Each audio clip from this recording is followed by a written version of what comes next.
Welcome to Jayashree teaching class. এখন আমরা class 5 এর রায়মার্টিন কোশ্চেন ব্যাংক 2025 এর উইংস এর লেসন 10 সলভ করব। লেটস রিড কি রয়েছে দেখো। Life was not easy for an early 19th century Bengali woman. বলছে জীবনটা অতটাও কিন্তু সহজ ছিল না 19 শতকের শুরুর দিকে বাঙালি মহিলাদের ক্ষেত্রে। She had to live with many restrictions. তাকে বাঁচতে হতো অনেক নিষেধাজ্ঞার মধ্য দিয়ে। Most of them were deprived of school education. তাদের মধ্যে বেশিরভাগই বিদ্যালয়ের শিক্ষা থেকে বঞ্চিত হতো। And were married of at an early age. এবং খুব কম বয়সে বিয়ে করে নিতে হতো। Their life used to be monotonous and tiresome. বলছে তাদের জীবন ছিল একঘেয়ে এবং ক্লান্তিগ্রস্ত। They had to do the household activities. তাদেরকে কি করতে হতো? বাড়ির কাজকর্ম করতে হতো all through the day, সারা দিনের মধ্য দিয়ে। Their in-laws often ill-treated them. এমনকি তাদের যে শ্বশুর শাশুড়ি তাদের সাথে ill treat করতো, মিনস খারাপ ব্যবহার করতো। Did not have equal rights. মহিলাদের সমান অধিকার ছিল না। Girls were not allowed to take non-vegetarian food. এমনকি মহিলাদের যে non-vegetarian foods means যে আমিষি খাবার, নিরামিষ না আমিষি খাবার তারা খেতে পারতো না, মিনস মাছ মাংস খেতে পারতো না। or colourful dresses after their husbands ডিমাইজ, বা কোনো রঙিন পোশাক পরতে পারতো না তাদের বর মারা যাওয়ার পর। Many of them suffer from anaemia, অনেকের এনিমিয়া রোগ হতো এক ধরনের ঠান্ডা লাগা প্রচুর পরিমাণে। অ্যান্ড ম্যাল নিউট্রিশন মিনস হচ্ছে অপুষ্টিজনিত রোগ হতো। And died at and early age while giving birth to children, এবং খুব কম বয়সে বাচ্চা জন্ম দেওয়ার সময় তারা মারাও যেত। Complete the following sentences with information from the text. The life of a woman during early 19th century. বলছে 19 শতকের শুরুতে মহিলাদের জীবন use to be monotonous and tiresome, একঘেয়ে ছিল এবং খুবই ক্লান্তিকর ছিল। They were often ill treated by their in laws, তাদেরকে প্রায়ই তাদের সাথে খারাপ ব্যবহার করা হতো তাদের শ্বশুর শাশুড়িদের দ্বারা। Girls were not allowed to take non-vegetarian food or wore colorful dresses. বলছে মহিলাদের যে নন ভেজিটেরিয়ান ফুড মিনস আমিষি খাবার খাওয়া বা খেতে পারতো না, আর ওর কালারফুল ড্রেসেস বা রঙিন পোশাক পরতে পারতো না আফটার দেয়ার হাজবেন্ডস ডিমাইজ, তাদের বরের মৃত্যুর পর। Most of them suffered from anaemia and malnutrition, বেশিরভাগরা তারা অ্যানিমিয়া এবং অপুষ্টি রোগে ভুগত। And died at an early age, এবং মারা যেত খুব কম বয়সে while giving birth to children, শিশু জন্ম দেওয়ার সময়।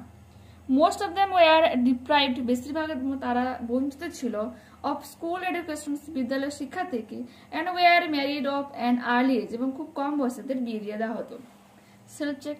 Freedom fighter Dadu, we called him so, যাকে আমরা দাদু নামে ডাকি, আমাদের একজন স্বাধীনতা সংগ্রামী, ইউজ টু লিভ, বসবাস করতো, ইন আওয়ার লোকালিটি, আমাদের এই স্থানীয় জায়গাতে, অনলি আ ইয়ার এগো, 1 বছর আগে। Although he was very old, যদিও সে ছিল খুব বৃদ্ধ, his health was still considerably good, তাও তার স্বাস্থ্য ছিল অনেকটাই ভালো। অ্যান্ড হিজ অ্যাবিলিটি রিমার্কেবল, এবং তার সক্ষমতাও ছিল চিহ্নিত করার মতো। উই লাইকড হিম আ লট, আমরা তাকে খুব পছন্দ করতাম। He was very generous to us, আমাদের প্রতি অনেকটা সহৃদয়পূর্ণ ছিল। হি ট্রিটেড আস, তিনি আমাদেরকে ট্রিট করতেন like his own grand children, তার নাতি নাতনিদের মতো। টোল্ড আস স্টোরিজ, আমাদেরকে গল্প বলতো। And sometimes even played with us, কখনো কখনো আমাদের সাথে খেলতো। My father once told me, আমার বাবা একসময় আমাকে বলেছিল দ্যাট যে ফ্রিডম ফাইটার দাদু came from an effluent family, এক আভিজাত্য পরিবার থেকে এসেছিল। Yet he believed in the inherent equality of man, তার সাথে তিনি বিশ্বাস করতেন যে সহজাত যে সমানতা, মানুষের সহজাত সক্ষমতার সমানতার ব্যাপারে তিনি বিশ্বাস করতেন। ইভেন আফটার ইন্ডিপেন্ডেন্স, এমনকি স্বাধীনতার পরেও, হি ওয়ার্কড এক্সটেন্সিভলি, ব্যাপকভাবে তিনি কাজ করেছেন for the rights of the disadvantaged, বলছে যে সুবিধা বঞ্চিত মানুষদের অধিকার নিয়ে তিনি কথা বলেছেন। ফট এগেনস্ট সোশ্যাল ইনজাস্টিস, এবং লড়াই করেছেন সামাজিক বৈষম্যতার বিরুদ্ধে। হি ওয়াজ ইনডিড আ ট্রু হিউম্যানিস্ট, তার মধ্যে সত্যিকারের একটা মানবিকতা বেঁচেছিল। দাদু ডায়েড লাস্ট ইয়ার, দাদু গত বছর মারা গিয়েছিল। উই স্টিল মিস হিম আ লট, আমরা এখনো তাকে খুব মিস করি, মনে করি বা স্মরণ করি। Answer the following questions. দেখো এখানে তোমার মনে হতে পারে যে লাইনগুলো তোমার একটা হেজি লাগছে বা জড়িয়ে গেছে, তো আমি বলে দিচ্ছি, তো তোমরা লিখে নিতে পারো।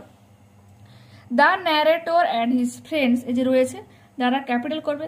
The narrator and his friends like freedom fighter দাদু লিখলে অ্যাজ দেবে, অ্যাজ এর পর এখান থেকে লিখবে এই যে রয়েছে না, he was very generous to us, এইখান থেকে এখান পর্যন্ত আমরা লিখবো। বাট যে আসের জায়গা, যত জায়গায় আস রয়েছে আমরা ওখানে কিন্তু চেঞ্জ করে কি লিখবো, দেম।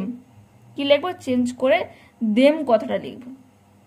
তাহলে কি লিখবো, as he was very generous to them, he treated them like his own grandchildren, told them stories and sometimes even played with them। এটাই আমি এখানে লিখেছি। লাস্ট কি বলেছে, why do you think that, তুমি কেন মনে করো, the narrator and his friends, তার লেখক এবং তার বন্ধুরা স্টিল মিস ফ্রিডম ফাইটার দাদু, এখনো ফ্রিডম ফাইটার দাদুকে মিস করে। তো কারণটা কি, because he was very generous to them, তাদের প্রতি অনেকটা সহৃদয়পূর্ণ ছিল। হি ওয়াজ আ ট্রু হিউম্যানিস্ট, এক সত্যিকারের মানবাদী ছিলেন। অ্যান্ড অ্যাডভোকেট ফর জাস্টিস, এবং তিনি লড়াই করে যেতেন সমানতার জন্য বা আওয়াজ তুলতেন। His presence had a significant impact, তার উপস্থিতি একটা গুরুত্বপূর্ণ প্রভাব ফেলেছিল, সেজন্য তারা এখনো তাকে মিস করে। ওকে, তো দেখে নিয়েছো। ওকে, এই যে বিকজ রয়েছে না, বিকজের আগে তুমি এরকম ভাবে লিখতে পারো, দ্য ন্যারেটর, আই থিঙ্ক যে ইউ রয়েছে না, ইউ জায়গায় clear I think the narrator and his friend still miss freedom fighter Dadu because, এটা লিখতে পারো। ইউ এর জায়গায় আই লিখবে। যার যদি এখান থেকে সেন্টেন্সটাকে শুরু করো তো এখানে বিটা কিন্তু স্মল লেটার হয়ে যাবে। ওকে, দেখে নিয়েছো। তো তোমাদের আর লেসন 11 আর লেসন 12 রয়েছে, ওগুলো হয়ে গেলে কিন্তু উইংস থেকে সমস্ত মানে ভিডিও আমি কমপ্লিট করে দেবো, ক্লাস কমপ্লিট করে দেবো, ঠিক আছে। তো পরবর্তী ক্লাসে আবারও দেখা হচ্ছে। যারা চ্যানেলে নতুন রয়েছে অবশ্যই তোমাদের কাছে রিকোয়েস্ট রাখবো চ্যানেলটিকে সাবস্ক্রাইব করে নেওয়ার জন্য এবং বন্ধুদের সাথে ভিডিওগুলোকে শেয়ার করে নেওয়ার জন্য। যদি ভালো লেগে থাকে অবশ্যই প্লিজ একটা লাইক দাও এবং কমেন্টে তোমাদের মূল্যবান মতামত দিয়ে যাও, ঠিক আছে। ওকে, বাই।